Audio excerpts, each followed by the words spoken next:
You are looking at Julian's pronunciation guide, where we look at how to pronounce better some of the most mispronounced words in the world, like this other curious word. But how do you say what you're looking for today?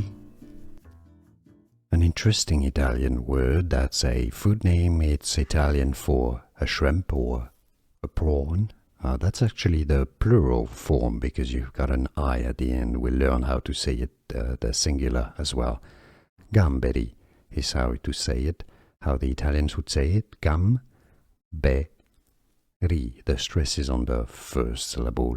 Gamberi. The singular would be gambero. So if you only had one shrimp or one prawn in your dish, it would be un gambero. But obviously in a dish you usually have more than one shrimp, so gamberi. Or in English you can say it as Gamberi.